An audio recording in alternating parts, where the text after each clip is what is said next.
Mirpur Azad Kashmir bureau chief Zoya Mumtaz के मुताबिक SP office Kotli में अदील अहमद लंगड़ियाल एसएसपी कोटली की सरबराही में महाना क्राइम मीटिंग का इनेकाद किया गया, जिसमें STPO city headquarter Quetta, PDSP Kotli, SHO साहबान, जिला इंजाम, prosecutor, inspector incharge CIA, district traffic inspector, traffic sergeant समेत तमाम चौकियात और चेक पोस्ट के इंचार्ज साहबान ने शिरकत की। मीटिंग में जराइम की सूरत-ए-हाल, मुकदमात के डिस्पोजल, मौसर चेकिंग, ट्रैफिक कंट्रोल, मुजरमान इश्तियारी की गिरफ्तारी और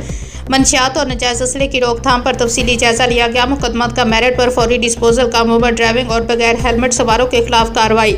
और शहरियों के साथ खुश इखलाकी को हर सूरत यकीनी बनाया जाए। एसपी कोटली ने अच्छी कारकर्दगी वाले अफसरान को शाबाश दी और कारगुजारी मजीद बेहतर करने की हदायत की गई। शुरा मीटिंग से गुफ्तगू में एसपी कोटली ने कहा कि अमन व अमान, लोगों की जान माल के तहफ़्फ़ुज़ को यकीनी बनाया जाए और असला नजायज़ बिलखसूस मंशियात की रोकथाम पर खसूसी काम किया जाए। शहर में मशकूक अफराद की खुसूसी चेकिंग, रात को गश्त के निज़ाम को मज़ीद बेहतर किया जाए और ट्रैफिक की रवानी के लिए ट्रैफिक पुलिस एक जामिया हिकमत अमली बनाकर काम करे ताकि अवामुल नास को किसी परेशानी का सामना न करना पड़े।